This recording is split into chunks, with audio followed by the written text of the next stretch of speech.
오늘 베드로전서 1장 13절에서 21절로 베드로의 삶과 거룩이라는 제목으로 함께 은혜를 나누겠습니다. 이 서신은 사도 베드로가 소아시아 지역에 흩어진 성도들에게 보낸 편지로 당시 로마 제국의 박해 아래에서 고난을 겪고 있던 이 그리스도인들을 위로하고 격려하기 위해 쓰여졌습니다. 베드로는 이 편지를 통해 성도들에게 그리스도인으로서의 정체성과 사명을 일깨우고 있습니다. 우리도 오늘날 세상 속에서 그리스도인으로 살아가며 다양한 도전과 어려움을 마주합니다. 신앙의 가치관과 세상의 가치관 사이에서 갈등하기도 합니다. 때로는 우리의 믿음 때문에 차별이나 박해를 경험하기도 합니다. 이런 상황에서 베드로의 메시지는 2000년의 시간을 뛰어넘어 우리에게도 큰 위로와 도전이 됩니다. 성경은 성령의 감동으로 기록되었지만 하나님께서는 각 기자의 경험과 성품, 언어를 사용하여 전인격적으로 말씀을 전달하셨습니다. 이 베드로 전서도 마찬가지입니다. 베드로의 삶의 경험이 이 서신에 깊이 녹아져 있습니다. 그래서 오늘 우리는 이 베드로의 삶을 단계로 나누어 살펴보며 그의 경험이 본문에 어떻게 반영되었는지, 그리고 그것이 우리 삶에 어떤 의미를 주는지 은혜를 나누고자 합니다. 첫 번째는 이 죄인에서 제자로입니다. 예수님의 제자이자 이 성경 기자인 베드로의 원래 직업이 무엇인지 잘 아시죠? 베드로는 이 어부라는 직업을 가지고 있었습니다. 자신의 직업에 대한 전문성을 가지고 있어서 그물을 내려야 할 곳과 내리지 말아야 할 곳을 알았으며 갈릴리 바다 해변에서 성장하였기에 어부로서는 최적의 배경을 가지고 있었습니다. 동업자인 세베대의 형제들 야고보와 요한도 있었을 정도로 크게 했을 겁니다. 이 결혼도 해서 가정도 이루었습니다. 하루하루 먹고 사는데 걱정을 해야 할 정도의 문제는 없었을 것입니다. 이 현대로 바꾸어 본다면 베드로는 전문성을 가진 직업을 가지고 있었고, 이 결혼을 해서 안정된 가정이 있었고, 그 직업을 잘 활용할 이 도시 중심가에 살고 있으며 사업이 잘 돼서 동업자들도 있을 정도여서 나름 부족한 거 없이 살아가고 있다는 것입니다. 이런 베드로가 예수님을 만나고 자신을 표현할 때 어떻게 표현을 하나요? 누가복음 5장 8절입니다. 시몬 베드로가 이를 보고 예수의 무릎 아래 엎드려 이르되 주여 나를 떠나소서 나는 죄인이로소이다 하니, 자신을 죄인이라고 합니다. 이 생선을 잡는 일이 죄에 해당하나요? 그렇지 않습니다. 여기서 베드로는 자신과 예수 사이에 엄청난 차이가 존재한다는 사실을 깨달았고, 그래서 이 거룩하신 분의 계시 앞에서 경험한 두려움으로 엎드렸습니다. 어부 베드로는 예수님을 만나고 자신을 지칭하여 죄인이라고 표현합니다. 자신을 죄인이라고 표현하는 베드로에게 예수님은 내가 너희를 사람을 낚는 어부가 되게 하리라 라는 이 제자의 삶으로의 초대를 하십니다. 베드로는 예수님의 초대로 이 죄인에서 제자의 삶으로 살아가게 됩니다. 이런 베드로는 베드로전서 1장 13절 상반절에서 너희 마음의 허리를 동이고 근신하여 예수 그리스도께서 나타내실 때라고 말합니다. 이 허리를 동인다는 것은 이런 모양입니다. 앞에 사진을 보시면 이런 모양입니다. 이 고대의 옷들은 이 치마처럼 길어서 전투 시에 적합하지 않았습니다. 하지만 허리를 동이면 즉각적으로 반응할 수 있었습니다. 현대적으로 표현을 해본다면 셔츠 소매를 말아 올리는 것입니다. 그러니 여기서 마음의 허리를 동인다는 것은 행동을 위해 마음을 준비하는 것입니다. 무엇의 마음을 준비하는 것일까요? 예수 그리스도께서 나타나실 때를 대비한다는 것입니다. 나타나신다는 것은 이 예수님의 재림을 말하고 있습니다. 그리고 그때 즉각적으로 반응하여 신자들에게 주실 은혜를 끝까지 바라라고 말을 합니다. 이런 말들은 이 베드로의 삶의 경험에서 비추어 본다면 안타까운 마음에 애끓는 심정으로 강조하고 있는 것입니다. 이전에 자신은 예수님의 부활을 마음의 허리를 동이지 못하고 근신하지 못했었습니다. 그러지 못했기 때문에 안타까운 마음과 그랬어야 했는데라는 이 회개로 신자들에게 권면하고 있는 것입니다. 또 예수님이 십자가에 돌아가신 후 베드로는 다시 갈릴리로 돌아갔습니다. 사람이 어려움이나 기대하던 것이 사라질 때 하기 가장 쉬운 행동은 자신에게 익숙한 이전 행동으로 돌아가는 것입니다. 베드로가 그랬습니다. 예수님을 만나기 전 가장 자신에게 익숙한 행동, 이 어부로서의 삶으로 돌아갔습니다. 그러니 베드로 자신은 마음의 허리를 동이지 못하였고 예수 그리스도께서 나타나실 때를 기대하지 못하여 이 가져다 주실 은혜를 소망하지 못하였습니다. 그러니 베드로는 이 본문을 기록할 때 자신의 이전 경험들이 생각났을 것입니다. 또한 로마의 박해 가운데에서 이 베드로는 자신의 경험에서 예수님의 재판 전에 주변에 압박이 가해지던 그 시기에 예수님을 부인하였었습니다. 그 기억이 떠올랐을 것입니다. 그러니 허리를 동이고 근신하여 끝까지 이 시기를 이겨내며 부활 소망을 가지라는 것입니다. 영적으로 준비된 상태를 유지해야 하며 깨어있는 마음의 자세를 우리 성도는 가지고 있어야 합니다. 또한 가져다 주실 은혜를 바라며 현재를 살아가지만 이 미래지향적인 삶의 자세 역시 필요합니다. 우리가 이런 마음과 태도를 가지지 못할 것을 베드로는 걱정하였었습니다. 여러분, 그럼 우리의 삶에서 이 14절에 전에 알지 못할 때에 따르던 너희 사욕은 무엇일까요? 혹시 물질주의, 이기심, 세속적 성공에 대한 집착은 아닙니까? 이런 것들이 우리의 마음을 지배할 때 우리는 하나님의 거룩하심을 반영하지 못합니다. 대신 우리는 매일의 선택에서 하나님의 성품을 드러내야 합니다. 14절을 함께 읽어보겠습니다.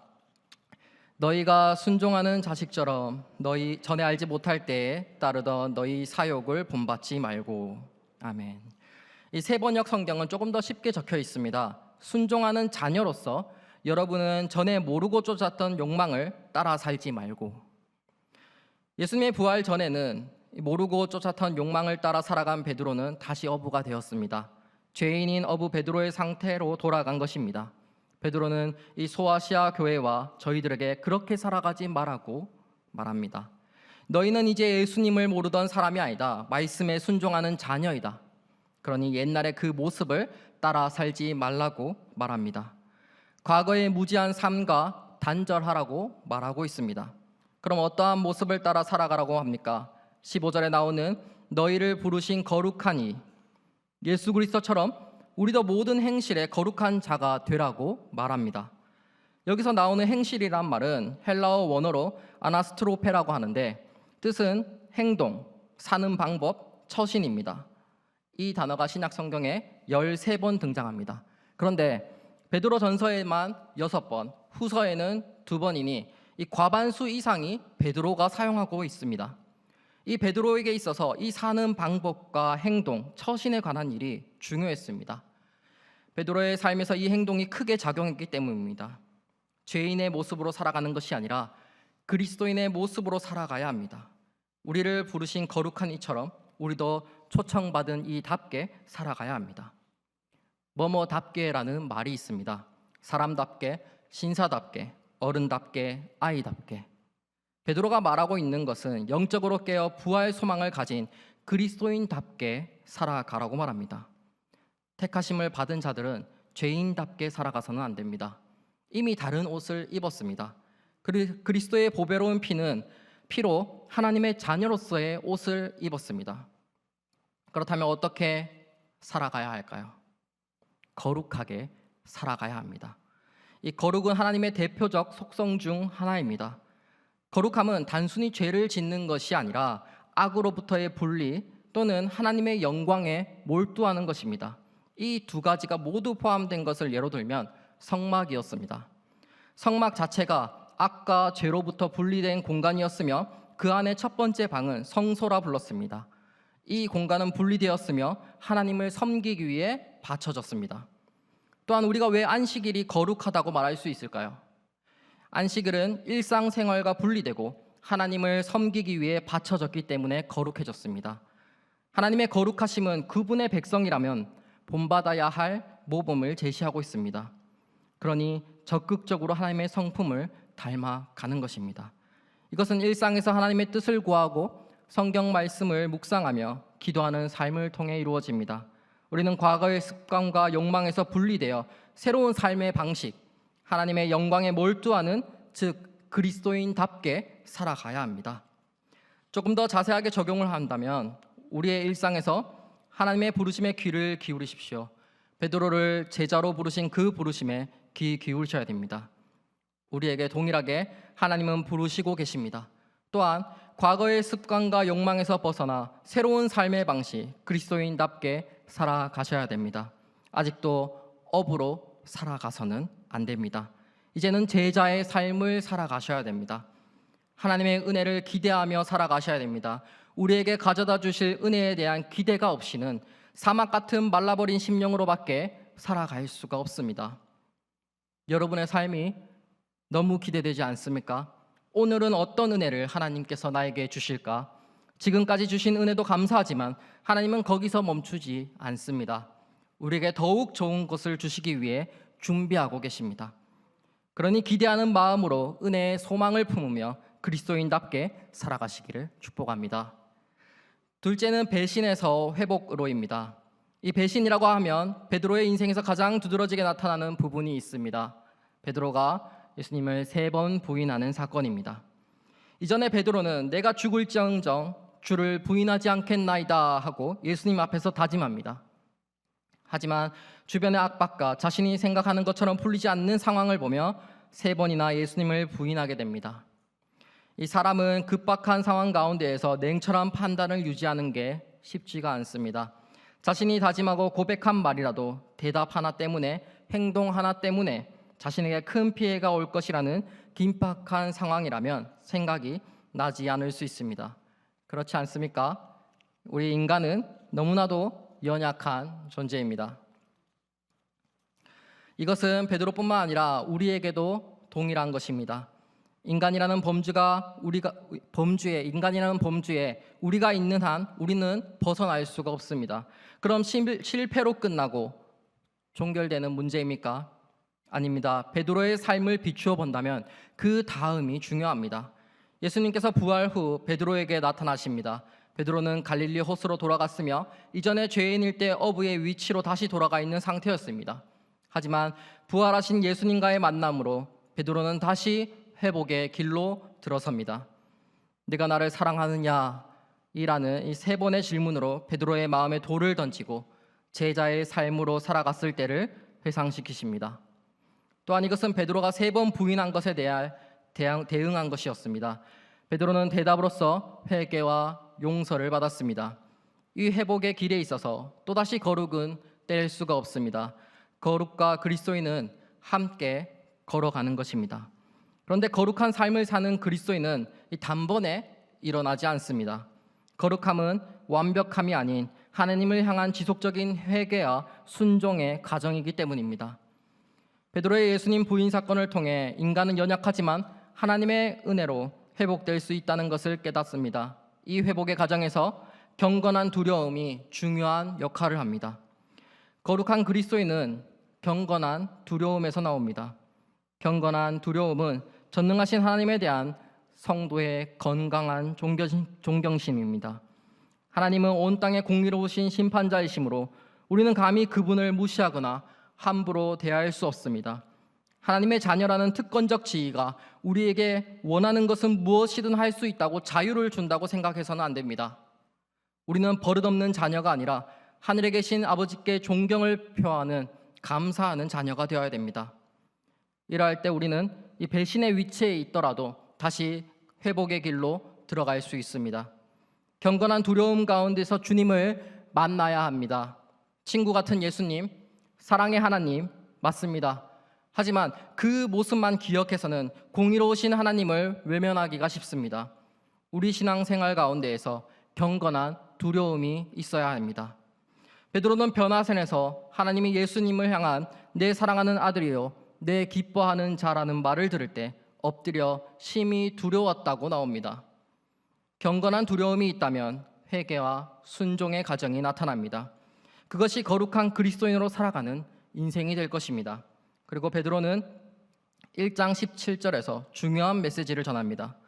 외모로 보시지 않고 각 사람의 행위대로 심판하시는 이를 너희가 아버지라 부른즉 너희가 나그네로 있을 때를 두려움으로 지내라. 이 구절은 크게 두 부분으로 나눌 수 있습니다. 먼저 상반절에서는 하나님의 공의로우신 성품을 강조합니다. 하나님은 외모를 보지 않으시고 편애하지 않으십니다.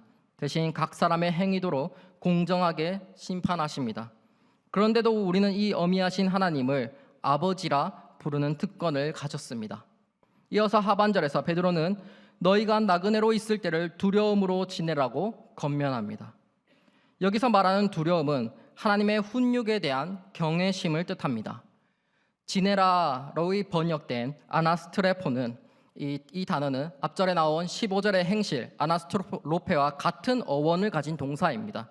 이를 통해 베드로가 우리의 전반적인 삶의 방식, 즉 행실을 매우 중요하게 여기고 있음을 알 수 있습니다. 베드로의 이 가르침은 우리의 모든 삶이 하나님의 감찰 아래에 있다는 것을 상기시킵니다. 마치 아이가 칼을 들고 있는 상황을 생각해 보면 이해가 쉽습니다. 진정으로 위험한 것은 아이가 칼을 들고 있다는 사실 자체가 아니라 그것을 아무도 보지 않고 있는 상황입니다. 아이에게 칼의 위험성과 올바른 사용법을 가르쳐야 하는 것처럼 우리도 하나님의 지속적인 감독과 가르침 아래에서 살아가야 합니다. 따라서 하나님의 훈육에 대한 경외심을 가지고 사는 것은 매우 적절하고 바람직한 태도입니다. 이것은 신약 시대의 교회가 영적으로 성숙해가고 있으며 하나님의 축복을 경험하고 있다는 증거이기도 했습니다. 그럼 너희 조상이 물려준 헛된 행실이 무엇일까요? 이 헛된 행실과 은이나 금같이 없어질 것은 같은 것을 말하고 있습니다. 바로 우상 숭배입니다. 이 저자 베드로는 독자들이 과거에 의존했던 삶의 기반과 생활 양식을 우상 숭배 행위와 연결하려고 이 금과 은의 이미지를 사용합니다. 금과 은은 구약에서 우상 숭배를 위한 형상을 도금한 물질로서 사람들이 의존한 우상을 가리키는 전형적인 표현입니다. 이 우상 숭배와 대조되는 게 결국은 대속함입니다. 이 대속함에 대한 가치를 베드로는 한 줄로 표현합니다. 19절입니다. 함께 읽겠습니다. 오직 흠없고 점없는 어린 양 같음 그리스도의 보배로운 피로 된 것이니라. 아멘. 베드로는 독자들을 우상 숭배적인 삶의 방식에서 해방시켜 하나님의 백성이 누리는 자유를 얻게 하신 수단을 은이나 금같이 없어질 것이 아니라 흠없고 점없는 어린 양 같은 그리스도의 보배로운 피로 규정합니다. 신학자 그린에 따르면 베드로에게 있어서 이 대속 신학의 초점은 노예에서의 해방이며 이 해방은 이 만족을 모르는 열망과 우상 숭배로 점철되고 헛된 삶의 방식으로부터 자유하게 된 것을 의미한다고 합니다. 요약해 보면 이 소아시아에서 나그네로 살아가는 성도들은 조상의 유업, 즉 이전에 따랐던 우상 숭배적 삶의 방식에서 자유를 얻었다는 것입니다. 이것을 기억하며 혹시 지금 자신의 신앙적 위치가 벗어나 있다면 회복의 길로 걸어가시는 순종의 자녀가 되시기를 바랍니다. 셋째는 그리스도인으로서의 새 삶입니다. 베드로는 예수님의 십자가와 부활을 목격하고 구속의 의미를 깊이 이해하였습니다. 그래서 오순절 성령 강림 이후 구속의 메시지를 전하는 담대한 복음 전파자의 삶을 살아갔습니다. 이 삶은 박해 속에서도 복음을 전하는 삶이었습니다. 즉 복음 전파와 교회 설립에 헌신하는 삶을 살아내었습니다. 예루살렘을 넘어 다른 지역으로서의 선교 활동을 하였으며 교회의 기둥으로서의 역할을 하였습니다. 그리스도인의 새 삶은 하나님의 영원하신 계획 안에 있습니다. 20절 상반부를 보시면 예수님은 창세 전부터 미리 알린 바 되신이라고 합니다. 대속함, 이 값이 지불된 것은 우연이 아니었습니다. 하나님께서 의도적으로 지불하셨습니다.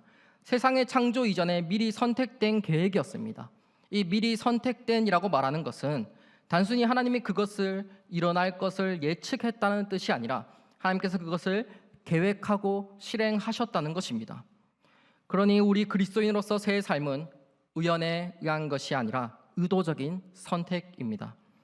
이러한 계획 안에서 우리에게 부어주시는 은혜를 깊이 묵상해야 됩니다.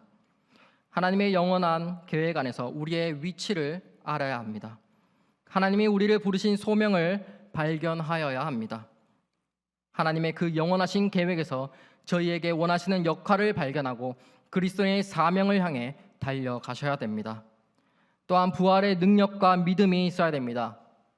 21절 상반절에 너희는 그를 죽은 자 가운데서 살리시고 영광을 주신 하나님을 그리스도로 말미암아 믿는 자니라고 기록되어 있습니다. 그리스도인으로서 새 삶을 살기 위해서 부활의 능력과 그리스도를 믿는 믿음이 있어야 됩니다. 부활 소망 없는 그리고 그리스도를 믿는 믿음 없는 그리스도인은 없습니다. 새 삶을 살아낼 수가 없으며 주의 사명을 달려갈 힘을 받지 못합니다. 마지막으로 그리스도인으로서 새 삶은 21절 하반절에 있습니다. 함께 읽겠습니다. 너희 믿음과 소망이 하나님께 있게 하셨느니라. 아멘. 그리스도인의 새 삶은 하나님 중심의 삶을 살아가는 삶입니다. 이 삶 역시도 그리스도를 통해서 옵니다. 그리스도를 통해 하나님을 믿고 있으며 하나님은 그리스도를 죽은 자 가운데서 살리시고 그에게 영광을 주셨습니다. 그래서 우리들의 믿음과 소망은 하나님을 향해 있는 것입니다. 우리의 살 소망 역시 여기에 있습니다.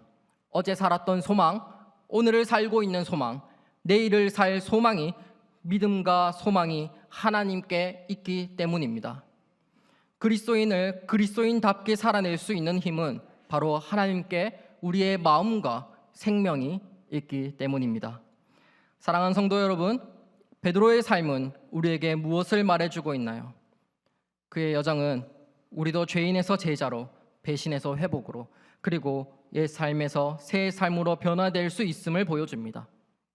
이 과정이 쉽지 않다는 것을 우리 모두가 알고 있습니다. 하지만 하나님의 은혜와 그리스도의 보배로운 피는 이 변화를 가능하게 합니다. 우리가 살아가는 이 시대는 많은 도전과 유혹으로 가득합니다. 세상은 우리에게 편안함과 즉각적인 만족을 약속하며 유혹합니다. 그러나 우리는 더 높은 부르심을 받았습니다. 거룩하신 하나님께서 우리를 거룩한 삶으로 초대하셨습니다. 이 부르심에 응답하는 삶은 단순히 죄를 짓지 않는 소극적인 자세가 아닙니다. 그것은 죄와 분리되어 적극적으로 하나님께 몰두하여 하나님의 뜻을 구하고 이웃을 사랑하며 세상을 변화시키는 삶입니다. 사랑하는 성도 여러분, 우리는 모두 각자의 갈릴리에서 부름을 받았습니다. 어떤 분은 사무실에서, 어떤 분은 가정에서, 또 어떤 분은 은퇴 후의 삶에서 주님의 음성을 들으셨을 것입니다. 그 부르심에 어떻게 응답하고 계십니까?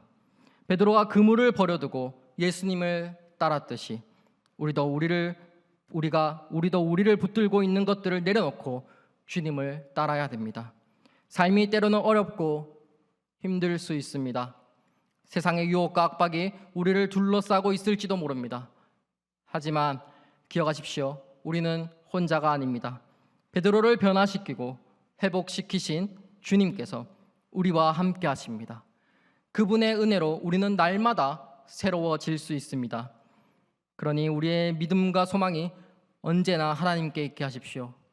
세상의 어떤 것도 우리에게 참된 평안과 기쁨을 줄 수 없습니다. 오직 하나님만이 우리의 궁극적인 만족이고 소망이십니다. 여러분 모두가 거룩하신 하나님의 부르심에 기쁘게 응답하여 살아가시기를 축복합니다. 오늘 주신 말씀을 들고 다 함께 기도드리겠습니다. 우리 함께 기도하겠습니다. 사랑을 부어주신 하나님 아버지, 오늘 주님의 음성을 통하여 저에게 은혜를 부어주셔서 감사합니다. 이 베드로의 삶을 통해 우리에게 깨달음을 주시고 주님이 주는 말씀의 은혜로 살아가게 하시옵소서. 항상 저희의 마음의 허리를 동이고 근신하여 주님의 재림의 때에 깨어있게 하시옵소서. 부활의 소망을 가지고 순종하는 자녀로 살아가게 하시옵시고 이 세상에 팽배해져 있는 죄와 악에서 구분되어 하나님만 온전히 바라보는 거룩한 자녀로 살아가게 하시옵소서. 하나님의 훈육을 기쁨으로 받아 주께서 예비하신 길로 바르게 걷게 하여 주시옵소서. 저희가 집착하고 있는 재물이나 건강, 명예, 욕심들이 있다면 내려놓게 하시고 오직 그리스도의 보배로운 피로만 붙들고 살아가게 하시옵소서. 정말 하나님 중심으로 살아가고자 하는 자가 되고 싶습니다. 믿음과 소망이 하나님께 있게 인도하시고 훈련시키시고 자라게 하시옵소서. 이 기도 제목 가지고 주님의 이름을 간절히 부르고 합심하여 기도하겠습니다. 주여, 사랑과 내가 풍성하신 하나님 아버지, 이 시간 아버지 저에게 말씀으로 인도하여 주시고 아버지 오늘 주님의 음성을 통해 저에게 은혜를 부어주셔서 감사드립니다. 아버지 베드로의 삶을 통해서 아버지 주님께서 아버지에게 놀라운 은혜를 깨닫게 하시고 깨달음을 주시고 주님이 주신 모든 말씀의 은혜대로 살아가게 하여 주시옵소서. 아버지 항상 저희의 마음의 허리를 동이고 근신하여 주님의 재림의 때에 아버지 저희가 영적으로 깨어있게 하여 주시옵소서. 부활 소망을 가지고 순종하는 자들로 살아가게 하시옵소서. 이 세상에 팽배되어 있는 죄와 악에서 구분되어 하나님을 온전히 바라보는 하나님께 몰두하는 거룩한 자녀로 살아가게 하시옵소서. 주님이 거룩하니 우리도 거룩하게 아버지 살아가고자 하오니 주여 저희를 결단케 하여 주시옵시고 주님 저에게 쓰임과 소망을 아버지 더하여 주시옵소서. 아버지 주님의 그 훈육을 기쁨을 받아 어떤 명예 욕심들이 있다면 주님 그것을 내려놓고 오직 그리스도의 보배로운 피만 들고 살아가게 인도하여 주시옵소서. 아버지 정말 하나님 중심으로 살아가고 싶습니다. 아버지 저희의 믿음과 소망을 하나님께 있게 하고 싶습니다. 주님 그렇게 살아갈 수 있도록 인도하시고 훈련시키시고 자라게 아버지 인도하여 주시옵소서. 아버지 저희 가운데 아버지 임자하여 주시옵소서. 아버지 저희의 마음을 새롭게 하여 주시옵시고 주님을 바라보는 아버지 주님을 바라보는 눈을 허락하게 하시고 마음을 허락하여 주시옵소서. 온 마음과 온 뜻을 향해 아버지 주님을 바라보게 허락하여 주시옵소서. 거룩한 자로 살아갈 수 있는 힘을 더하여 주시옵소서. 아버지 역사하여 주시옵소서. 아버지 그리스도의 새 삶을 살아갈 수 있도록 주여 인도하여 주시옵소서. 제자의 삶을 살아갈 수 있도록 주여 역사하여 주시옵소서. 아버지 붙들어 주시옵소서. 우리 가운데 인도하여 주시옵소서. 은혜를 부어주신 하나님 아버지, 우리를 베드로와 같은 제자의 삶으로 부르심을 감사드립니다. 우리의 연약함과 부족함에도 불구하고 주님의 크신 은혜로 우리를 사용하시니 감사합니다. 주님, 우리가 살아가는 이 땅에서 참된 그리스도인의 제자로 살아갈 수 있도록 도와주시옵소서. 우리의 가정에서, 직장에서, 그리고 모든 관계 속에서 주님의 사랑을 전하는 자들이 되게 하여 주시옵소서. 우리의 연약함을 아시는 주님, 우리가 넘어질 때마다 일으켜 세워주시고 다시 달려갈 힘을 주옵소서. 아까 죄로부터 분리되어 온전히 하나님께 몰두하는 삶을 살고 싶습니다. 저희에게 새 힘과 소망을 허락하여 주시고 저희의 믿음과 소망이 하나님께 있게 인도하여 주시옵소서. 특별히 우리 교회와 성도님들을 위해 기도합니다. 각자의 삶의 자리에서 거룩의 역할을 감당할 수 있도록 성령님의 지혜와 능력을 부어 주시옵소서. 우리의 작은 순종을 통해 이 땅에 하나님의 나라가 임재하게 하시옵소서. 또한 어려움 가운데 있는 성도님들을 위해 기도합니다. 질병으로 고통받는 이들에게 치유의 은혜를 다하여 주시옵시고 경제적 어려움이 있는 이들에게 공급의 은혜를, 관계의 어려움 속에 있는 이들에게 화해와 용서의 은혜를 베풀어 주시옵소서. 아버지 우리 교회가 이 지역사회의 빛과 소금의 역할을 잘 감당할 수 있도록 역할을 아버지 감당할 수 있도록 힘을 다하여 주시옵소서. 우리를 통해 아버지 주님을 알지 못하는 아직 아버지 방황하고 있는 그 영혼들을 주님 저희가 인도할 수 있도록 하여 주시옵시고 이들의 구원에 이르게 하시고 소외된 이들이 위로받게 하여 주시옵소서. 마지막으로 우리나라와 전 세계를 위해 기도합니다. 이 땅의 정의와 평화가 강물처럼 흐르게 하시고 아버지 그 역할을 저희가 잘 감당할 수 있도록 아버지 저희가 본이 될 수 있도록 거룩의 삶을 살아갈 수 있도록 주여 도와주시옵소서. 그렇게 해서 모든 민족이 주님을 찬양하게 하시옵소서. 주님 감사드리오며 지금도 살아계시어 저희를 보살펴 주시고 사랑을 더하시고 은혜를 더하시는 주 예수 그리스도의 이름으로 기도합니다. 아멘. 지금 우리 주 예수 그리스도의 은혜와 하나님 우리 아버지의 한없는 사랑과 성령의 위로 감동 교통 역사하심이 오늘 말씀을 듣고 마음의 허리를 동이며 거룩하게 살아가기 원하며 그리스도인답게 새 삶을 살기를 소원하며 결단하는 주 앞에 머리 숙인 사랑하는 부강 목장의 모든 성도들과 저들의 가정과 주님의 몸된 교회 위에 이제로부터 영원토록 함께 있을지어다. 아멘.